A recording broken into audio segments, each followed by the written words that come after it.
तो आज का स्पेशल सेशन है हमारा। काफी दिनों से सभी लोगों की डिमांड थी कि पटना हाई कोर्ट में 80 वैकेंसी जो निकली हुई हैं ट्रांसलेटर और ट्रांसलेटर कम प्रूफ रीडर। तो इसके बारे में हम लोग कब से बैच शुरू करेंगे या किस तरीके से प्रिपरेशन करेंगे, क्या प्रिपरेशन हमारा मॉड्यूल रहेगा। तो इन सारे प्रश्नों को लेकर के बहुत सारी क्वेरीज मेरे पास में आ रही थी, पर हम लोग ये वेट एक बार कर रहे थे कि क्योंकि 1 तारीख को ये शुरू हुआ था फॉर्म भरना और 30 तारीख तक इसकी आखिरी तारीख थी, 30 जून तक। तो एक था कि 30 जून तक एक बार फॉर्म भर ले, उसके बाद में फिर हम लोग इसके प्रिपरेशन मॉड्यूल पे बातचीत करें। तो आप सभी लोगों का स्वागत है। बहुत सारे हमारे साथी ऐसे हैं जो ऑलरेडी पहले से एक्स फाउंडेशन के साथ में अलग अलग प्रतियोगी परीक्षाओं की तैयारी कर रहे हैं। बहुत सारे ऐसे लोग हैं जो ऑलरेडी सिलेक्टेड हो चुके हैं, चयनित हो चुके हैं।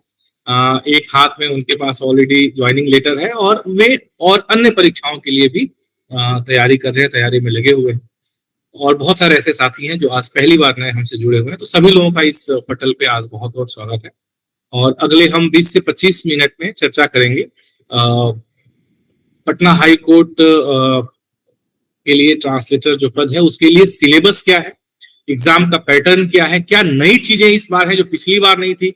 आप सब लोगों को पता ही होगा कि पिछली बार भी पटना हाई कोर्ट का एग्जाम हुआ था जिसमें लगभग 40 पदों के लिए, ट्रांसलेटर पदों के लिए यह एग्जाम लिया गया था। सो इस बार लगभग पद 80 हो गए हैं। सो पदों की संख्या भी डबल हो गई है। तो उस समय भी हम लोगों ने एक बैच करा था और काफी अच्छा उसका रिजल्ट भी रहा था। तो इस बार क्या अलग है, उन सारी चीजों को हम देखते हैं।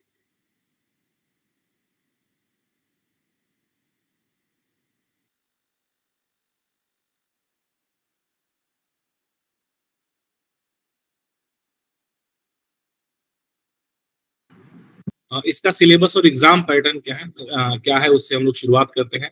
ये सारी बातें आप लोगों को पता है, आप लोग इसके बारे में जानते हैं कि इसका नोटिफिकेशन कब निकला था, कितने पद हैं। कुल 80 पद हैं जैसे मैंने आपको बताया। 60 ट्रांसलेटर के लिए और 20 ट्रांसलेटर कम प्रूफ रीडर के लिए, ये कुल 80 पद हैं। हम सीधे सीधे आते हैं सिलेबस और स्कीम ऑफ एग्जामिनेशन के ऊपर। मुझे उम्मीद है कि आप सभी लोगों ने नोटिफिकेशन अच्छे से पढ़ा होगा।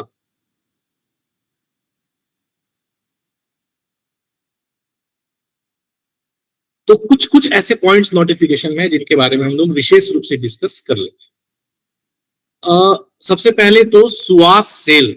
ये सुवास सेल करके जब आया तो बहुत सारे लोगों के मन में कौतूहल हुआ होगा कि सुवास सेल क्या है। तो सुवास स्टैंड फॉर सुप्रीम कोर्ट विधिक अनुवाद सॉफ्टवेयर। आप सब जानते हैं कि अब अनुवाद जो है वो बहुत हद तक सॉफ्टवेयर के माध्यम से किया जाने लगा है। भारत सरकार ने भी कई सारे अनुवाद के टूल्स और अनुवाद के सॉफ्टवेयर भारत सरकार भी लेकर के आई है। गृह मंत्रालय, राजभाषा विभाग भी लेकर के आया है।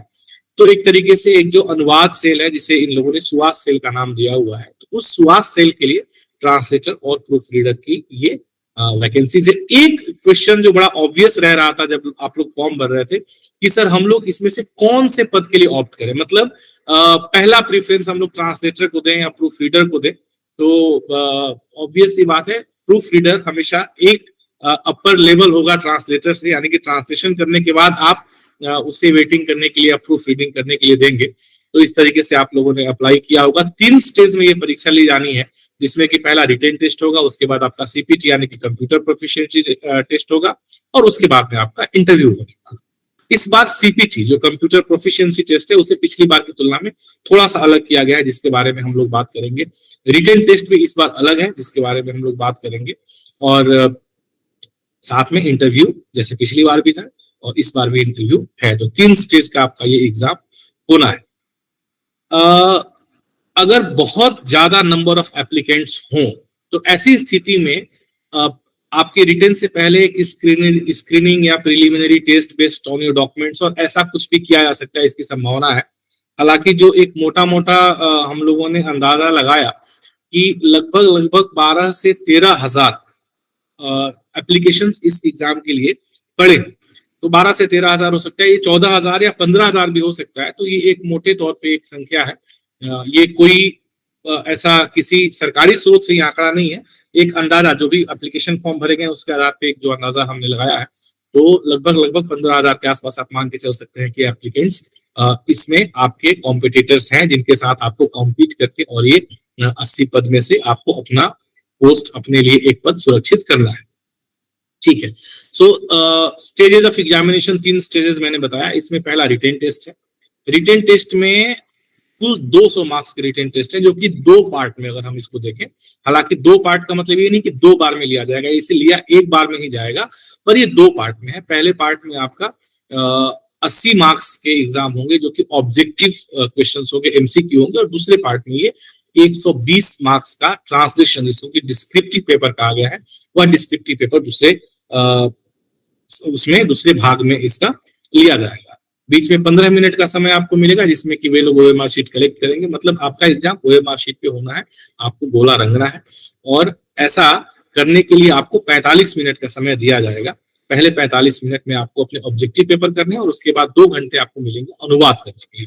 कुल 4 पैसेज आपको अनुवाद करने के लिए मिलेंगे, जिसके लिए 4 पैसेज के लिए आपको 2 घंटे का समय, यानी कि 30 मिनट्स 30 मिनट्स 30 मिनट्स 30 मिनट्स, कुल 120 मार्क्स आपको इसके लिए अलॉट किए गए। जो बात ध्यान देने योग्य है वो ये कि जनरल इंग्लिश के 30, जनरल हिंदी के 30, जनरल अवेयरनेस और लीगल नॉलेज के लिए 20, और कुल मिलाकर के जो 80 मार्क्स आपको यहाँ पे अलॉट किया गया है, इसमें से कम आपको 32 मार्क्स लेकर के आने हैं, या आपके लिए मिनिमम क्वालिफाइंग मार्क्स। तो यहाँ पे सेक्शनल कट ऑफ की बात एक तरीके से है, जिसको कि आपको ध्यान में रखते हुए इस एग्जाम के लिए आगे प्रिपरेशन करनी है।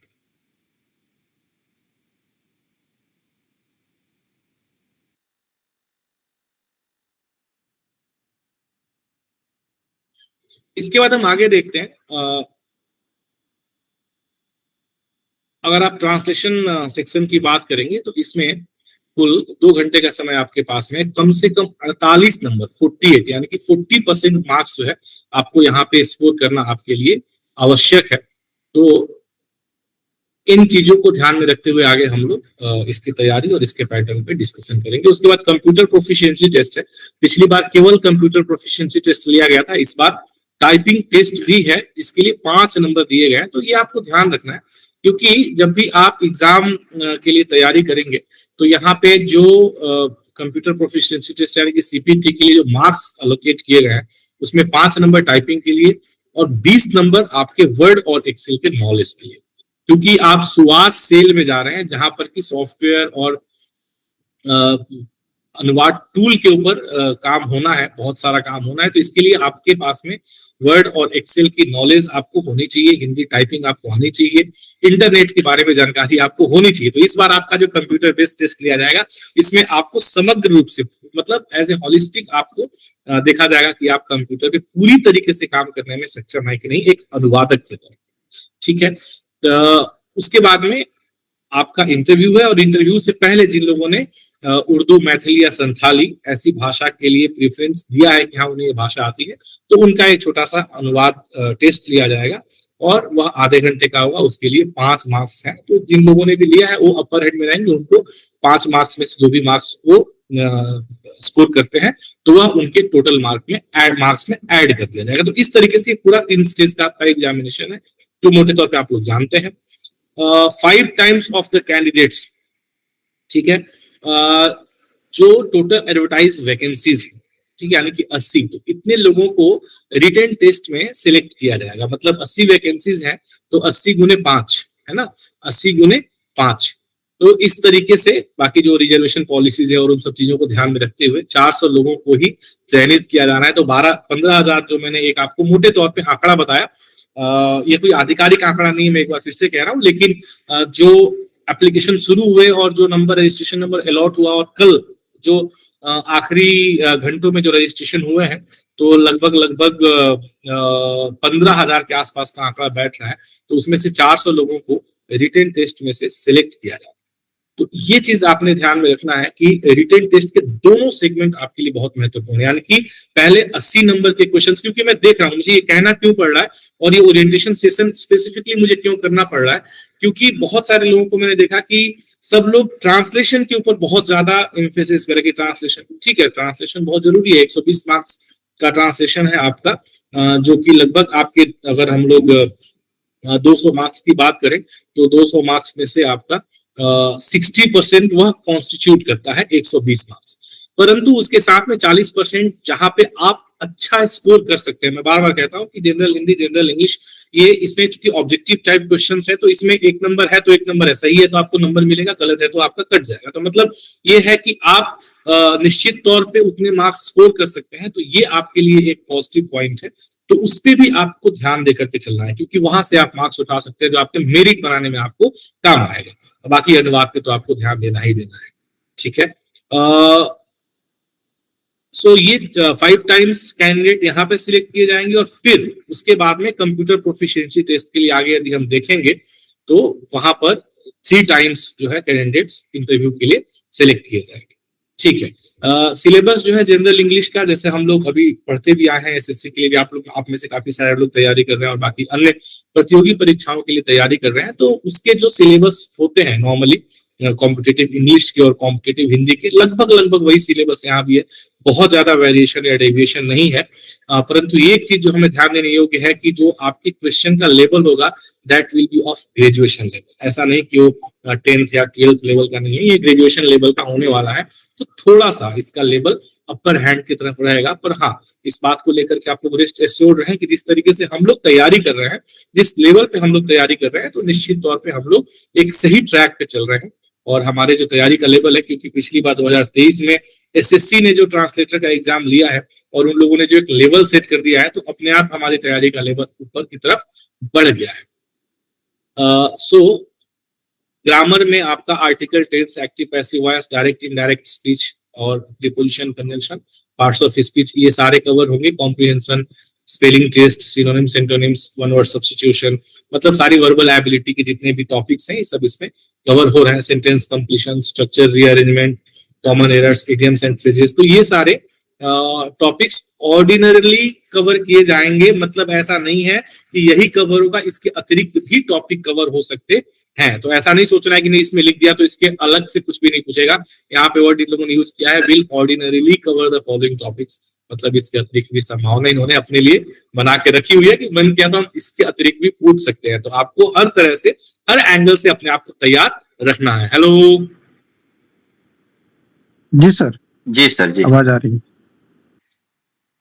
ओके, ठीक है, आगे बढ़ते हैं। जनरल हिंदी में भी बिल्कुल वही पैटर्न है, जहां पे आपको व्याकरण में शब्द रूपांतरण, लिंग, वचन, कारक, काल, वाच्य, संधि वगैरह, अपठित, गद्यांश, शुद्ध वर्तनी, मतलब जो सामान्य तौर पे हम लोग पढ़ रहे हैं, जनरल अवेयरनेस, लीगल नॉलेज से संबंधित। बस एक चीज ध्यान देने योग्य है, इन्होंने कहा है कि डिग्री और ग्रेजुएशन लेवल से संबंधित क्वेश्चंस होंगे, तो क्वेश्चंस का लेवल हम एक्सपेक्ट कर सकते हैं कि थोड़ा सा अपर हैंड में होगा, और होना भी चाहिए। आप एक अच्छे वेतन मान के लिए, अच्छे पे स्केल के पोस्ट के लिए आप लोग जा रहे हैं एग्जाम देने के लिए, और आप लोग यहाँ पे अपियर हो रहे हैं, तो ये बिल्कुल हम लोग एक्सपेक्ट कर सकते हैं, और उसी स्तर की हमें अपनी तैयारी करनी है, ठीक है। अच्छी बात यह है, आप सभी लोगों के लिए खुशखबरी यह है कि जो 80 मार्क्स के आपके ऑब्जेक्टिव आपका जो पेपर होने वाला है उसमें नेगेटिव मार्किंग नहीं है। सो एक तरीके से बहुत सारे तुक्का लगा करके भी आप लोग सही कर सकते हैं, तो वो एक एडवांटेज में आप लोग अपर हैंड में रहेंगे। और important, most important thing that we have to keep in mind कि मिनिमम क्वालिफाइंग मार्क्स, यदि आप जो पहला सेगमेंट है रिटेन टेस्ट का, जो पहला सेगमेंट 80 क्वेश्चंस है, यदि उसमें आप 32 मार्क्स नहीं ला पाते हैं, तो ऐसी स्थिति में आपका जो ट्रांसलेशन का पेपर है उसे जांचा नहीं जाएगा, ठीक है। तो यदि आपको ये लग रहा है कि मैं ट्रांसलेशन में 120 में से बहुत अच्छे स्कोर कर लूंगा और पहले वाले पेपर में मैं थोड़ा सा मतलब चल जाएगा, तो ऐसा नहीं है। अगर आप 31 नंबर लेकर के आते हैं तो वहां 120 में अगर आपने 80, 85, 90 के स्तर का भी अनुवाद किया है ना, तो भी वो किसी काम का नहीं, क्योंकि कॉपी ही नहीं जांची जाएगी। तो इसलिए ध्यान रखें कि आपको दोनों ही सेगमेंट को ध्यान मतलब अच्छे तरीके से तैयार करके और एग्जाम देना है ना, क्योंकि कम से कम 32 नंबर आप लाएंगे पेपर 1 में, तभी आपका अनुवाद यानी कि डिस्क्रिप्टिव पेपर जांचा जाएगा। तो ये आपने ध्यान में रखना है। कुल 4 पैसेज मैंने आपको पहले बताया, 2 पैसेज हिंदी के, 2 पैसेज इंग्लिश के, 30-30 नंबर के पैसेजेस रहेंगे। तो मोटे तौर पे अगर मैं एक अंदाजा आपको बता रहा हूँ, पिछली बार के पेपर भी हम लोग अभी आगे चल करके डिस्कस करेंगे, आप लोगों को हमने साझा भी किया हुआ है।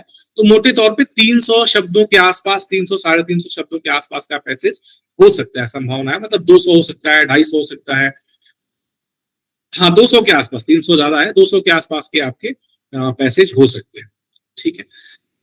कंप्यूटर प्रोफिशिएंसी टेस्ट में अगर हम बात करें तो यहाँ पे सीपीटी में 3 times ऑफ द कैंडिडेट्स, जो total number of advertised vacancies है, मतलब 80 है, तो 8 3 240 240 कैंडिडेट्स को यहाँ पे सिलेक्ट किया जाएगा और उनका सीपीटी लिया जाएगा। सीपीटी में सीपीटी से उनको सिलेक्ट किया जाएगा।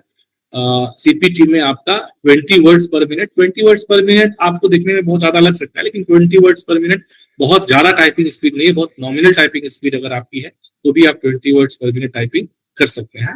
इसके लिए हम लोग आगे जब रिटन टेस्ट आपका हो जाएगा तो उसके बाद हम लोग टाइपिंग टेस्ट के लिए भी आपको कुछ ट्रिक्स, कुछ स्किल्स बताएंगे, कुछ प्रैक्टिस करने के लिए आपको हम टूल्स बताएंगे, जिसके ऊपर प्रैक्टिस करके आप बहुत आसानी से ये स्पीड हासिल कर सकते हैं। बहुत मुश्किल नहीं है, हालांकि अभी से भी आप थोड़ा थोड़ा करके प्रैक्टिस कर सकते हैं टाइपिंग का।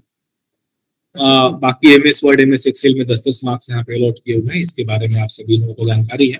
इंटरव्यू आपका उसके बाद फाइनल स्टेज इंटरव्यू है। उससे पहले जिन लोगों ने मैथिली, संथाली वगैरह जो सब्जेक्ट चूज किए हैं उन लोगों को उसका एक टेस्ट देना पड़ेगा।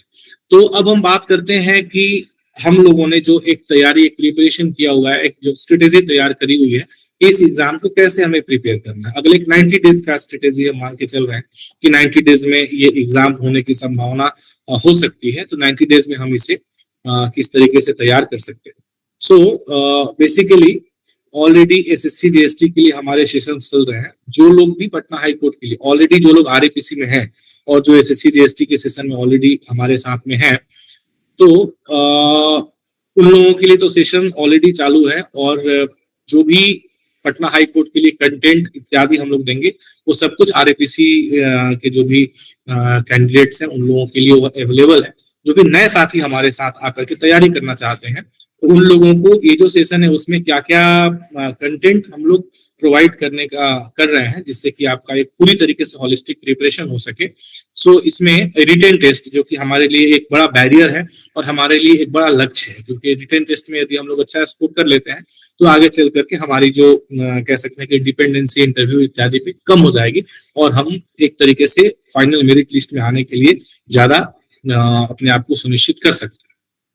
तो रिटन टेस्ट में सबसे पहले तो जो जनरल अवेयरनेस और बाकी जनरल नॉलेज और बिहार से संबंधित, बिहार के हिस्ट्री, ज्योग्राफी इत्यादि से संबंधित क्वेश्चंस और लीगल, तो इन सब को मिला करके जो एक ये 20 नंबर के आपके क्वेश्चंस बनने वाले हैं, तो इसके लिए एक डेली लाइव डिस्कशन सेशन आपका होगा। डेली मॉर्निंग में लाइव डिस्कशन सेशन हम करेंगे, जिसकी लिंक आपको डेली मिलेगी और इस लाइव डिस्कशन सेशन के माध्यम से आप लोग जो जनरल करंट अफेयर्स के और बाकी जो जनरल टॉपिक्स हैं उसके ऊपर हम लोग इसके ऊपर तैयारी कर सकते हैं। उसके अतिरिक्त इंग्लिश और हिंदी ग्रामर के मैं भी आपको दिखाऊंगा कि जितने भी टॉपिक्स हम लोगों ने डिस्कस करे अभी, इंग्लिश ग्रामर के और हिंदी ग्रामर के, इन सब के ऊपर बहुत ही डिटेल सेशन और साथ ही में उसका कंटेंट, ये सब कुछ हमने ऑलरेडी उसके रिकॉर्डेड आपके पास हमारे पास सेशंस हैं जो कि आपको इस प्रिपरेशन के लिए बहुत अच्छा काम आएगा।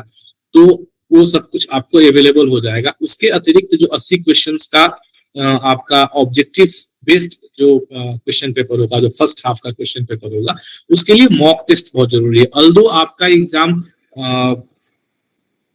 ओएमआर शीट पे होने वाला है, पर उसके बावजूद भी यदि आप सीबीटी मोड में इसको लेकर के प्रिपरेशन कर रहे हैं तो ये प्रिपरेशन आपके लिए काफी काम में आने वाला है।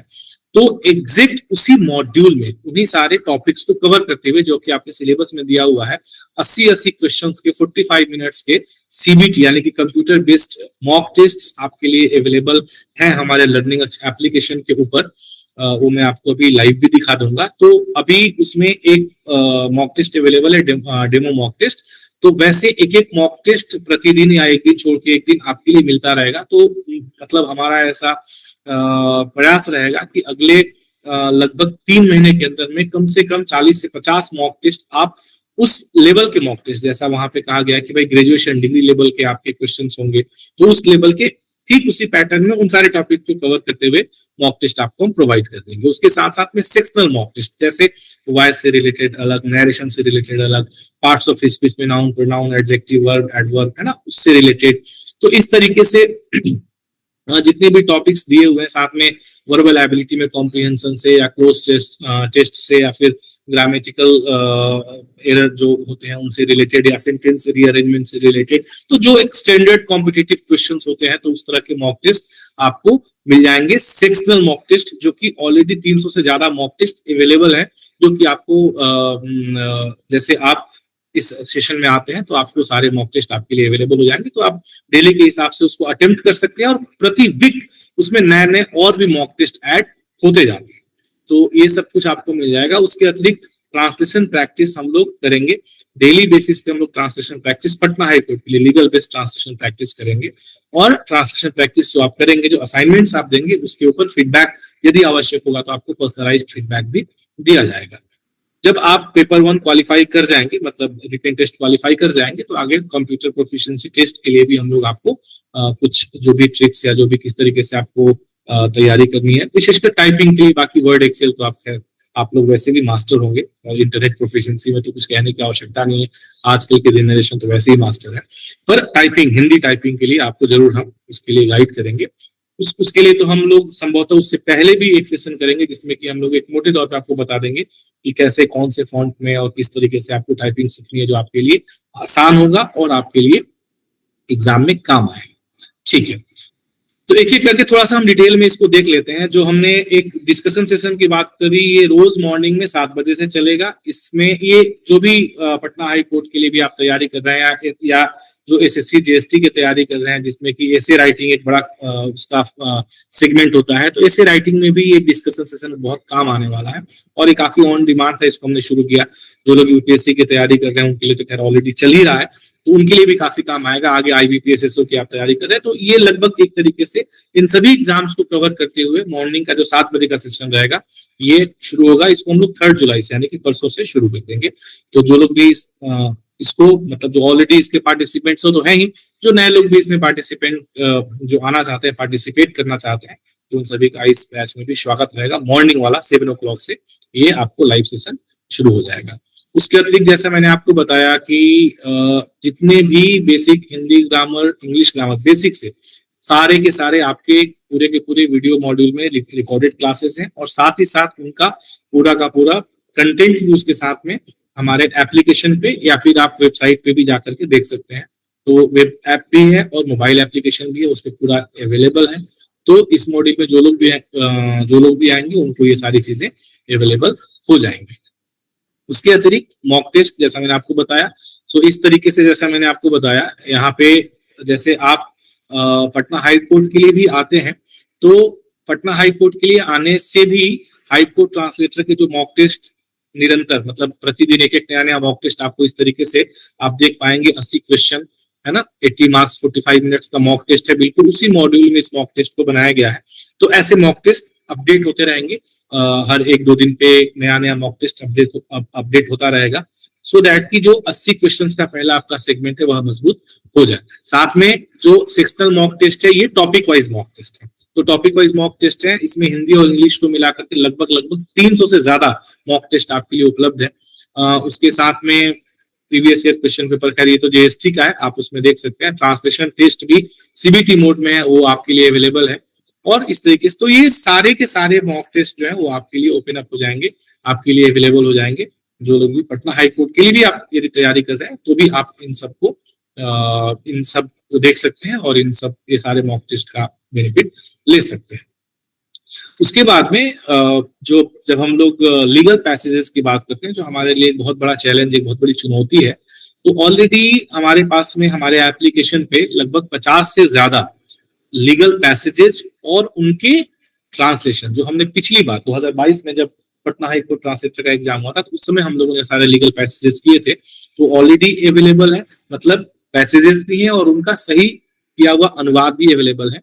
तो आप पैसेजेस को पहले अभ्यास कर सकते हैं अनुवाद करने का, और उसके पश्चात आप उसका जो भी सही अनुवाद है देख करके आप ये देख सकते हैं कि आपने कितना सही किया है और आपको और कहाँ कहाँ इम्प्रूव करने की आवश्यकता है। तो ये पूरा का पूरा, जस्ट मैंने स्क्रीनशॉट लिया हुआ है, तो ये पूरा का पूरा आपको अवेलेबल हो जाएगा। और इसमें जैसे इसमें ऑलरेडी 50 से ज्यादा पैसेज हैं, उसके अतिरिक्त प्रतिदिन अभी हम लोग इसमें जैसे शुरुआत में स्क्रैच से शुरू करेंगे, तो जो लीगल ग्लॉसरी है, लीगल वर्ड्स हैं, वहां से हम शुरू करेंगे। लीगल वर्ड्स, लैटिन वर्ड्स, उसके बाद में फिर जो अभियुक्तियां हैं, एक एक सेंटेंसेस के अनुवाद को हम करेंगे, देखेंगे कैसे होता है, और फिर उसके बाद में हम लोग आएंगे पैसेज के ऊपर। तो जो लोग, जिन लोगों के लिए लीगल ट्रांसलेशन नया है या ट्रांसलेशन के से वो इतने वर्ष नहीं है, ऑल्दो उनको कॉन्फिडेंस है कि हाँ हम कर लेंगे अनुवाद, लेकिन प्रैक्टिस की आवश्यकता है, तो उन लोगों के लिए एक बेहतर प्लेटफॉर्म ही हो जाएगा, क्योंकि डेली थोड़ा थोड़ा थोड़ा थोड़ा करके यदि हम प्रैक्टिस करेंगे तो 2 से 3 महीने में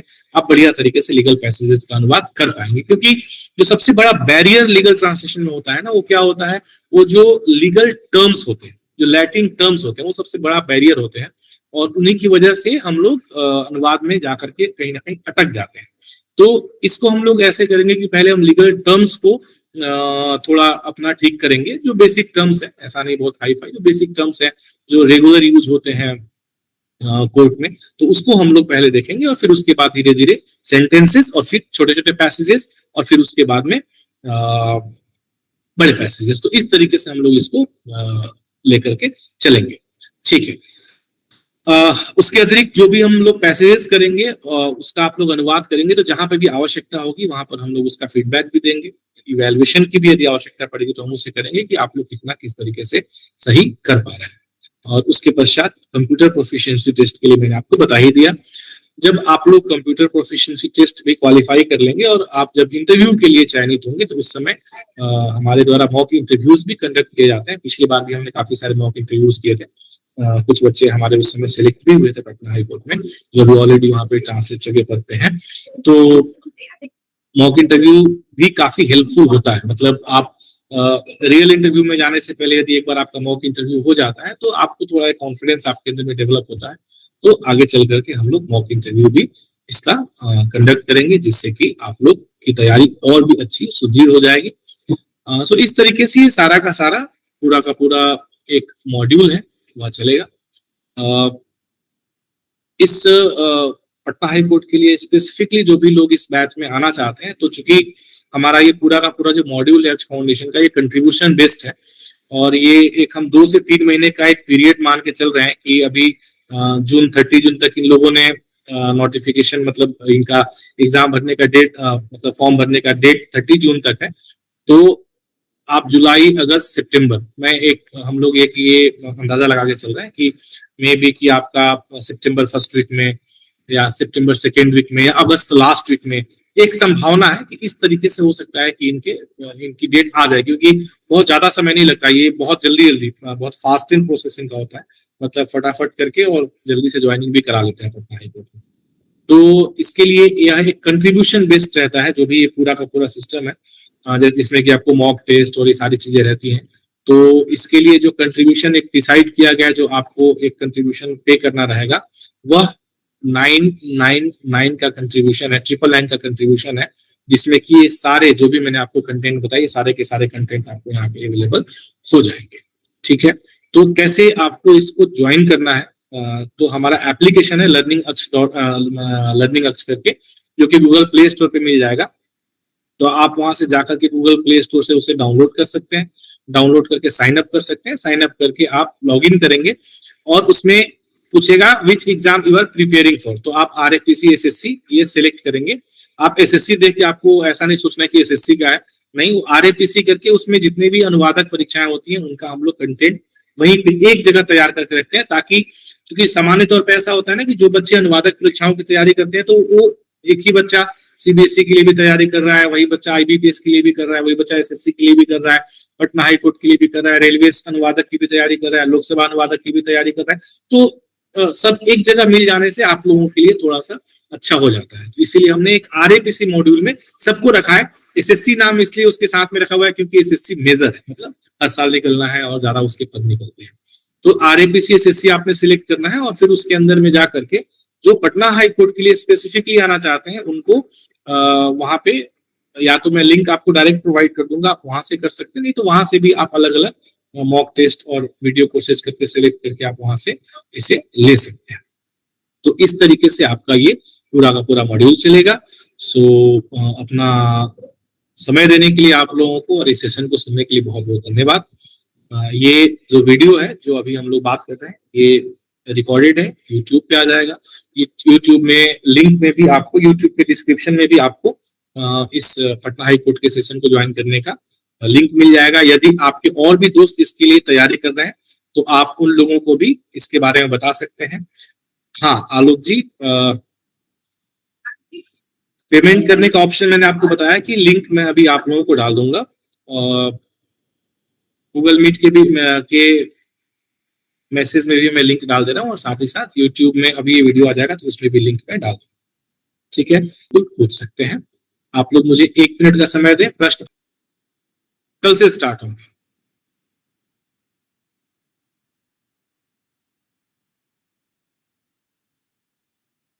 ट्यूसडे और थर्सडे को लाइव क्लासेस शाम को होंगी, और डेली मॉर्निंग में परसों से 3 जुलाई से डेली मॉर्निंग में